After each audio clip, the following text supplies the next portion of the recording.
In the corridors of Earth's military command center, General Kara Voss stood over a holographic display of the galaxy, her brow furrowed in concentration.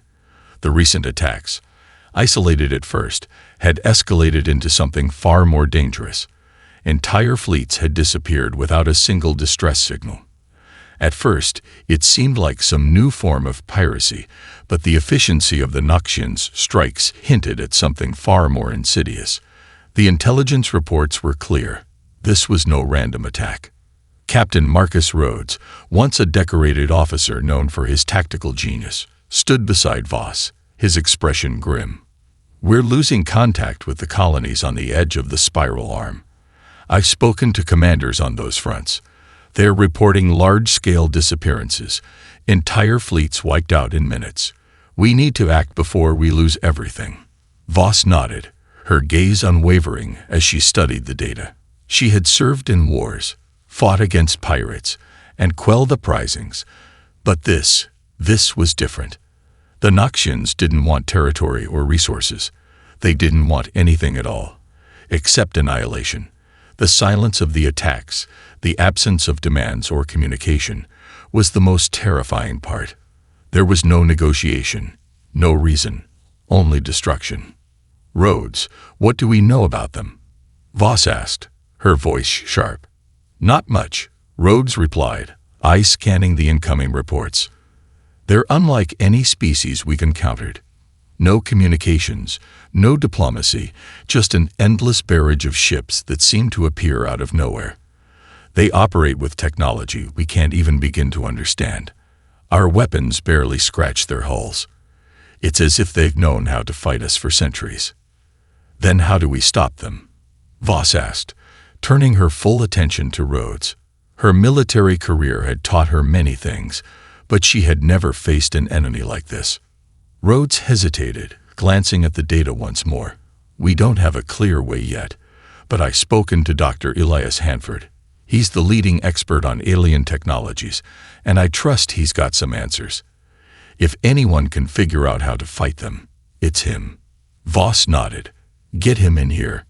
Now." As Rhodes departed to fetch the scientist, Voss couldn't shake the feeling that time was running out. The Noxians weren't just another threat. They were something far worse. They had been lying in wait, watching the galaxy grow complacent, and now that they had struck, there would be no stopping them unless humanity found a way to adapt, and quickly. Outside the command center, the stars seemed far more distant than they had ever felt. The galaxy's fragile peace was hanging by a thread, and it was up to humanity to cut that thread or face extinction. The atmosphere in the command center grew tense as General Voss waited for Dr. Elias Hanford to arrive. The brilliant scientist had been holed up in his lab for weeks, analyzing the strange energy signatures emanating from the Noxian ships. Despite the growing chaos, Hanford remained calm, his mind sharp, but Voss could sense the mounting frustration in his eyes. Time was slipping away, and they had no answers. The door to the briefing room slid open, and Dr. Hanford entered, his unkempt hair and rumpled lab coat a stark contrast to the urgency of the situation. He didn't speak at first, his tired eyes scanning the room. Rhodes, who had returned with Hanford, nodded at Voss, signaling that the scientist was ready to brief her. "General, I've gone through the Noxian data, but it's like nothing I've ever seen before," Hanford began, rubbing his temples as though the effort of processing the alien tech had left him mentally exhausted. "It's not just a matter of reverse engineering their ships. Their systems, they're organic, not mechanical. There's a synergy between their technology and their biology." Voss leaned forward, her voice sharp. "What does that mean? Are you telling me their ships are alive?" Hanford hesitated, then nodded. "Yes. The Noxians are more like a symbiotic species. The ships, what we've seen so far, are living organisms, capable of adapting and regenerating faster than we can disable them. It's almost like their ships think." The room fell silent as the weight of his words settled over the group. Humanity was facing an enemy whose technology was alive, shifting, and unpredictable. "We can't fight that," Rhodes said, his voice tense. Not with our current weapons. We need a way in, a way to understand them, to get inside their systems. That's why we need to infiltrate one of their ships. Hanford looked up at Rhodes. Infiltrate? You're talking about boarding one of their vessels.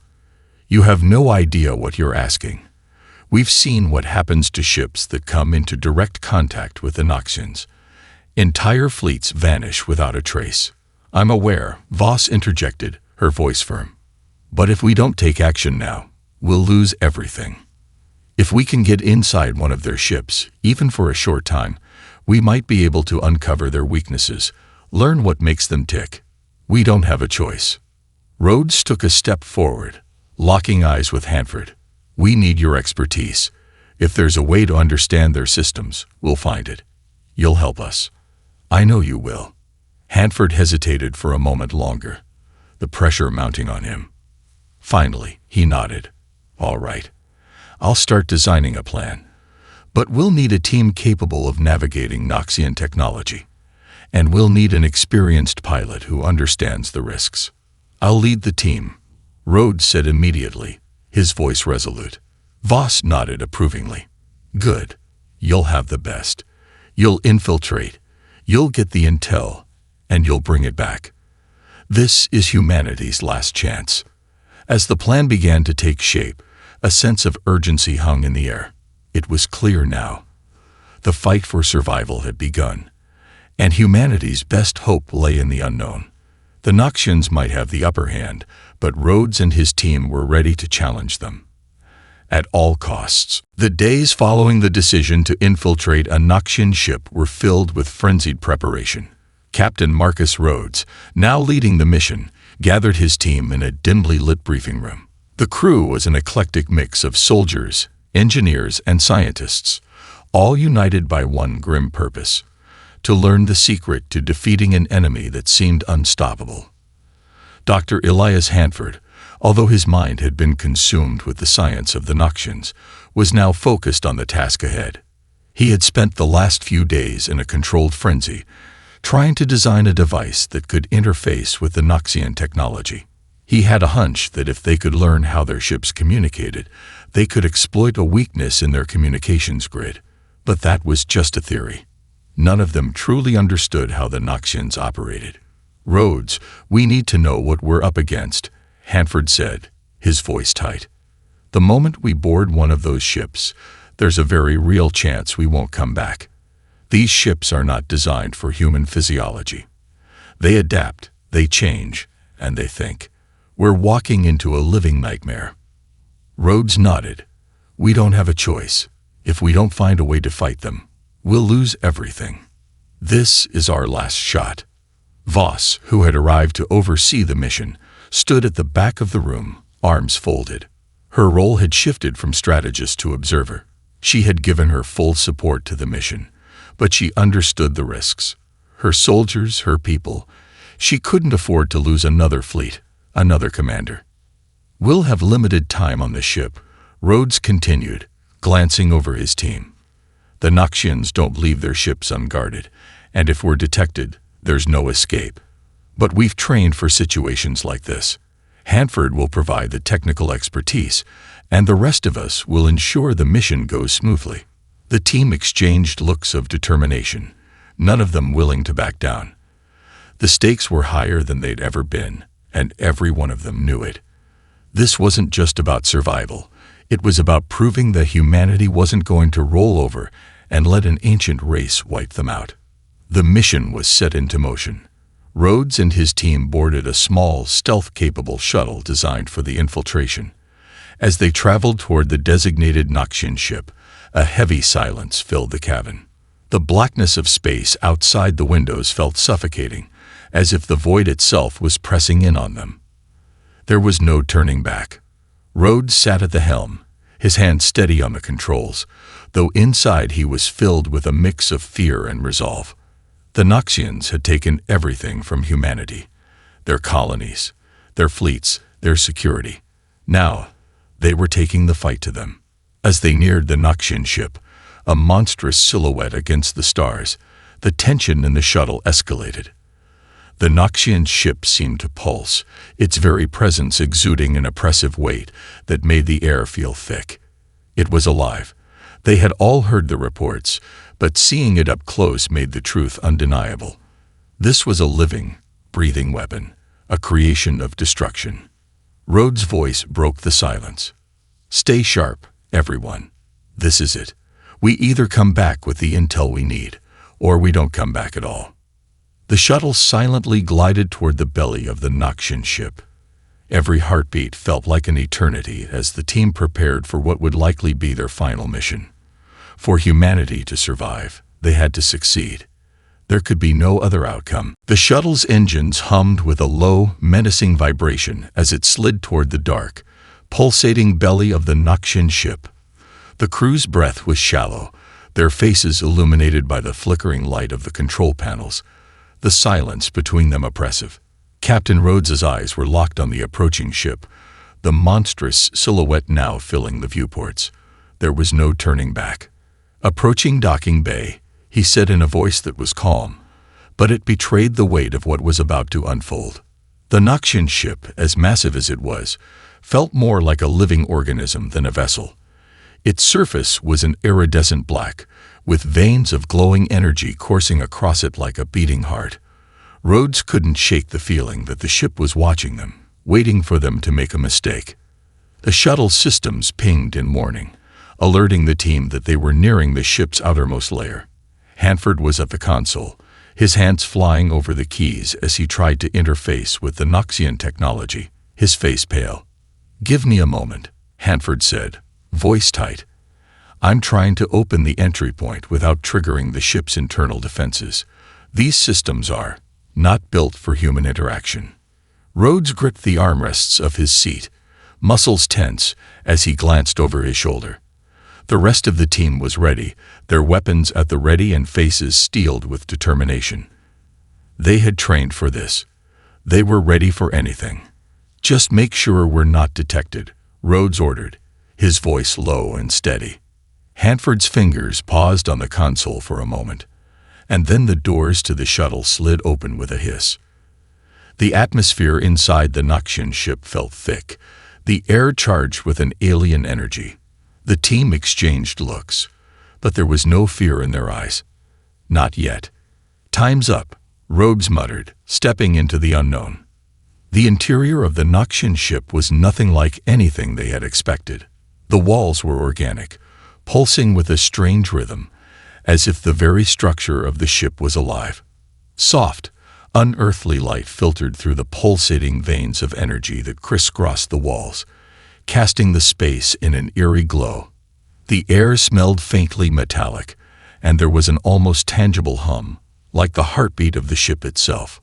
"We move quickly," Rhodes said, his voice low as he activated the comms.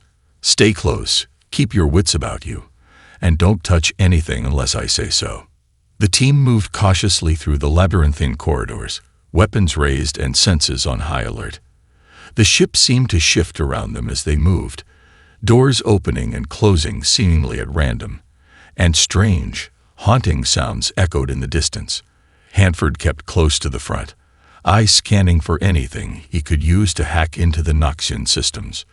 But the deeper they went, the more unnatural the ship's design became. It felt as though the ship was aware of their presence, as if it were actively watching them. Suddenly, a shrill, metallic screech echoed through the halls. The ship's defenses were activating. "Move," Rhodes barked, drawing his weapon. "They know we're here."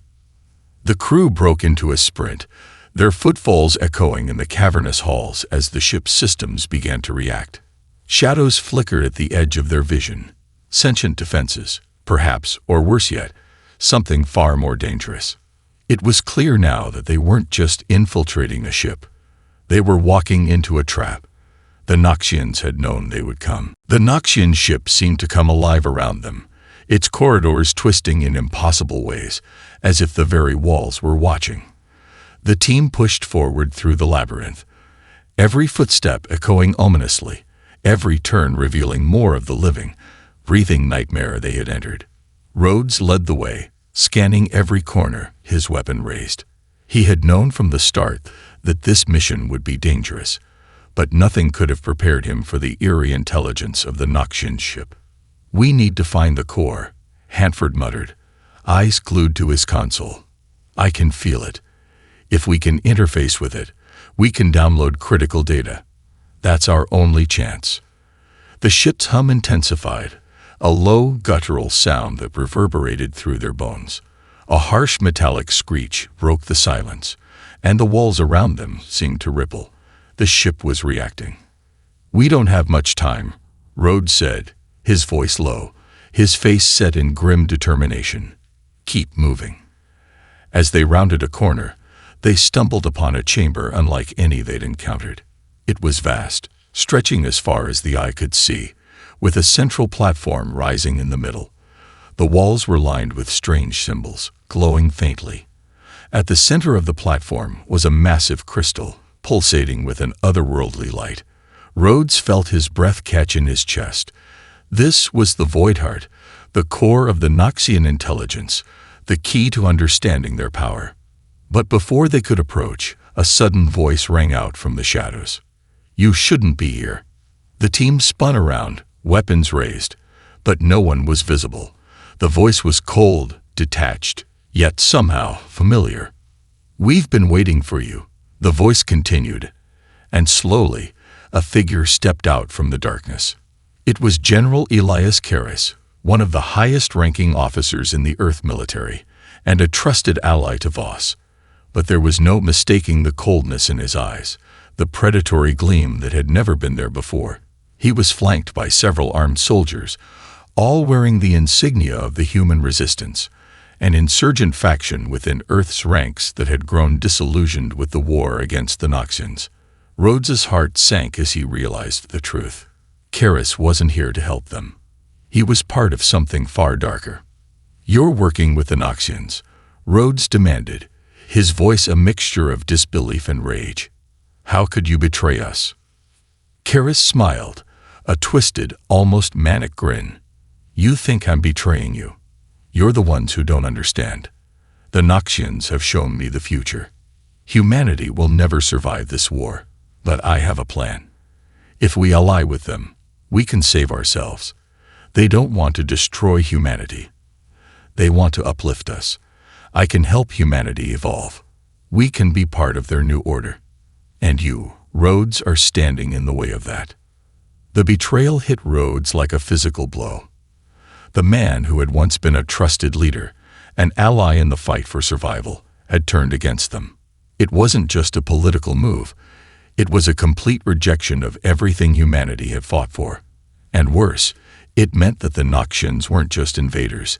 They were manipulating humans on the inside, turning them against their own kind. "We can't let this happen," Rhodes said, his voice barely above a whisper. He turned to his team.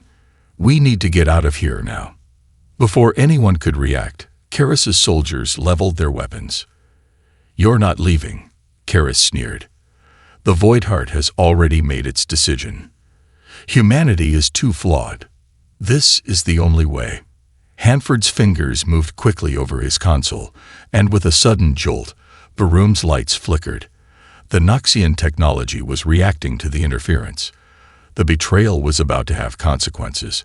Rhodes motioned to his team. "Take cover. We're not going down without a fight." As the first blast rang out, the team dove for cover. In the chaos, Rhodes realized one thing. The war was no longer just between humanity and the Noxians.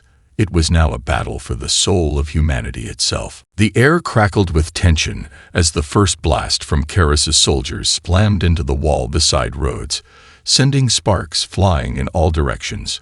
His heart raced, but his mind was focused. Survival was the only option now.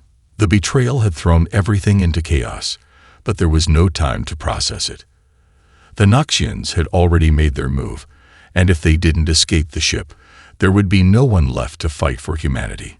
"Get to cover," Rhodes shouted as Hanford scrambled to the side of the room, ducking behind a glowing structure. The team followed his command, finding whatever shelter they could in the shadowed alien chamber.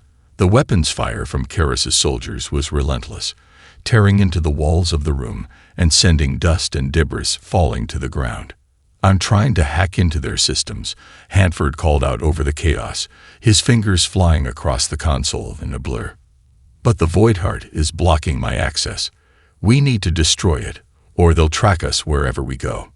"We're not sticking around long enough for you to finish that," Rhodes snapped. "We need to move. Now." The soldiers moved with precision, methodical, as if they were part of a larger plan they no longer understood. But the betrayal weighed heavily on Rhodes's mind. Elias Karras, someone he had trusted, was now a part of this alien nightmare. Was there any chance to pull him back, or had he already become lost to the Noxian cause? "No time for moral quandaries," Rhodes muttered to himself as he raised his weapon. The walls around them shifted again, pulsating in response to the attack. The ship was alive, and it knew they were there. "Captain," one of his team members, Lieutenant Soren, shouted over the din. "The exit's sealed. We can't get out the way we came in." Rhodes cursed under his breath. The ship's defenses had already locked down, anticipating their every move. The Noxians were far more advanced than they could have imagined. And now, in their most vulnerable moment, the walls were closing in. Literally. "Head for the secondary exit, through the engine compartment," he ordered. "We'll cut through there. Make our way to the shuttle. Hanford, can you override the lock?" "I'm trying, but..." Before Hanford could finish, a blinding light flared, and a Noxian ship's tentacle-like appendages shot from the walls, closing in around them like a deadly snare. The ship was sealing them in. The Void Heart pulsed stronger, an inescapable force, manipulating the very structure of the ship. "We need to move faster," Rhodes growled, his voice tight with urgency. "Now." With no time to waste, the team darted for the narrow passageways leading toward the lower decks. The ship's walls shifted in unnatural ways, and the sounds of soldiers closing in from behind them intensified. They were being hunted, not just by Karras's betrayal, but by the living vessel that had become their enemy. Every step they took felt like an eternity. Every corridor they passed through seemed to warp in on itself. The ship had anticipated their movements, calculated their escape route before they could even make it. "We're almost there," Lieutenant Soren shouted as they neared the secondary exit, a darkened, barely visible hatch in the wall. But before they could reach it, the walls shook with a violent tremor, and the entire ship seemed to lurch, as though it had awoken from some slumber. The pulse of the Void Heart grew louder, almost deafening. "I can't keep up," Hanford shouted, stumbling as the ground buckled beneath him. "We need to hurry before it." A deafening roar interrupted him. The ship's systems began to seize, and the pulse of energy grew chaotic. In the distance, they could hear the shrill noise of the Noxian soldiers scrambling to regroup, but their time was running out. The team pushed through the hatch, emerging into a dark, cold tunnel. As they sprinted toward the shuttle, Rhodes felt a surge of adrenaline. They were almost there, but the Noxian ship was beginning to collapse around them. The final confrontation with both the Noxians and their betrayers was coming. And it was going to be one they would never forget. The tunnel they had entered was narrow, winding, and claustrophobic. Every turn seemed to lead deeper into the heart of the Noxian ship. The team sprinted through it, their breath coming in sharp gasps as the walls shook around them. The ship was collapsing, shifting, twisting, as if it had a mind of its own. The Void Heart was destabilizing, and everything within the ship seemed to be reacting in violent opposition. Rhodes gritted his teeth as he pushed forward. The secondary exit was only a few hundred meters away, but every step felt like they were running through the belly of a living beast. It was clear now. The Noxians weren't just invaders. They were predators, and humanity was merely prey. "Keep moving," Rhodes barked as the team scrambled forward. Behind them, the sounds of the Noxian soldiers were getting closer, louder. Faint metallic clicks and growls reverberated through the walls. They were tracking them. The walls themselves were betraying them, shifting to trap them within the ship's deadly grip. "Hanford, are we close?" Rhodes shouted over his shoulder, his voice strained with urgency. Hanford, his face pale and slick with sweat, glanced at his console, his fingers a blur as he attempted to break through the Noxian systems. Almost. Just a few more moments. Damn it, we don't have that long. Rhodes growled. Suddenly, the ground beneath them trembled violently. The entire ship lurched with a bone-rattling jolt. It was as though the Noxian vessel had become aware of their escape, aware that they were trying to break free. The walls around them groaned and shifted, closing in tighter. "We're not going to make it," Hanford muttered under his breath, panic beginning to bleed into his voice. "You're wrong," Rhodes snapped. "We are going to make it, or we'll die trying." Just as the team reached a narrow doorway leading to the escape bay, they heard the unmistakable sound of footsteps behind them. The Noxian soldiers were closing in. Rhodes's pulse quickened, his heart hammering in his chest. They were so close, but the ship's collapse seemed to stretch the seconds into an agonizing eternity.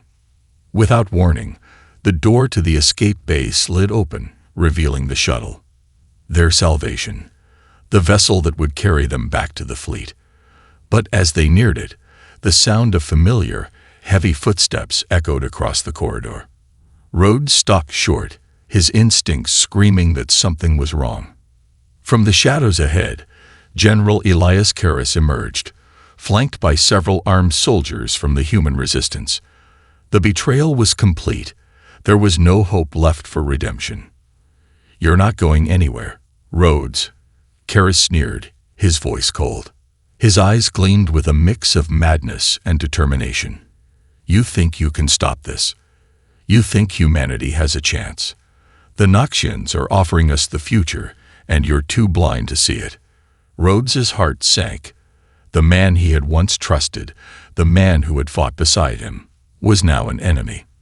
There was no turning back. "You've lost your mind, Karras. This isn't saving humanity. It's surrender." Karras laughed darkly, his gaze shifting to the shuttle behind them. "Surrender? No, Rhodes. I'm evolving humanity. The Noxians offer us a place in a new world, a place among the stars. You're just too weak to see it." Rhodes took a step forward, raising his weapon. "This is where you're wrong. You've sided with monsters, and it's going to cost you everything." Karras's eyes narrowed. "Then let's see who survives. Rhodes, you've always been a thorn in my side." The tension in the air was palpable. The team tensed, weapons raised, ready for the final confrontation.